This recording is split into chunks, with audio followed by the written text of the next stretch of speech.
राम जी के मिलन को देख करके दो लोग बड़े सकचा रहे थे।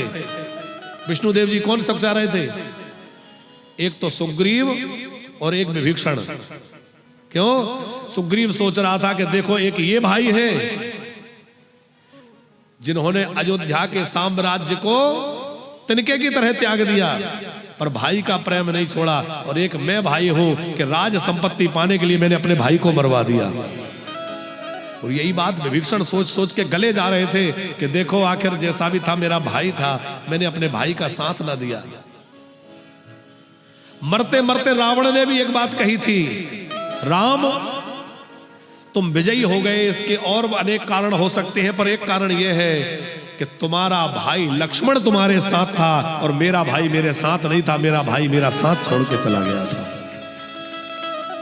बात समझ में आ गई हम क्या कहना चाहते हैं कि नहीं आई? भैया जीवन में कुछ भी हो जाए पर भाई के साथ विरोध मत करना, भाई के साथ प्रेम जरूर बना के रखना, क्योंकि जगत में भाई दोबारा नहीं मिल सकता। मिले न जगत सहोदर भ्राता। आज कई घरों में स्थिति है कि भाई भाई में बातचीत नहीं होती, बंटवारे को लेकर झगड़ा हो रहा है, अदालतों में केस चल रहे हैं। आप विचार करो, राम कथा भागवत कथा सुनने से क्या लाभ है जब हम अपने भाई के नहीं हुए? दुनिया में चाहे कुछ हो जाए पर भाई से कभी भाई का बैर नहीं होना चाहिए, भाई के साथ भाई को मिलके रहना चाहिए। और इसमें ज्यादा बड़ी भूमिका आप देवियों की है। अच्छा है कि नहीं है बताओ? क्योंकि शादी के पहले तो भाई लोग बड़े प्रेम से रहते थे, आखिर बंटवारा शादी के बाद ही क्यों होता है?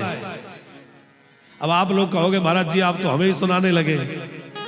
अरे आपका घर स्वर्ग बन जाए इसलिए आपसे कह रहे हैं कि कभी आपके कारण घर में फूट ना पड़े, कभी घर में बंटवारा ना होने की स्थिति आए, कभी घर में झगड़ा ना हो। देवियां थोड़ा धैर्य रखें और विचार करें कि भाई से भाई का विरोध ना हो जाए, किसी माँ बाप को उसके पुत्र से अलग ना होना पड़े हमारे कारण। हम भगवान की पूजा तो खूब कर रहे हैं पर सास ससुर को छोड़ बैठे। अच्छा एक बात हमें बताएं, पति की जो भी वस्तु है, जो भी संपत्ति है, वो पत्नी की है कि नहीं है? आप लोग भी तो कुछ हाँ ना किया करो। पति का जितना बैंक बैलेंस वो पत्नी का हुआ कि नहीं? पति की गाड़ी पत्नी की हुई, पति का घर पत्नी का हुआ, तो जब सारी चीजें पति की जो है वो पत्नी की भी है, तो फिर पति के माँ बाप जो है वो पत्नी के माँ बाप क्यों नहीं है? ये सोचने की बात है कि नहीं है?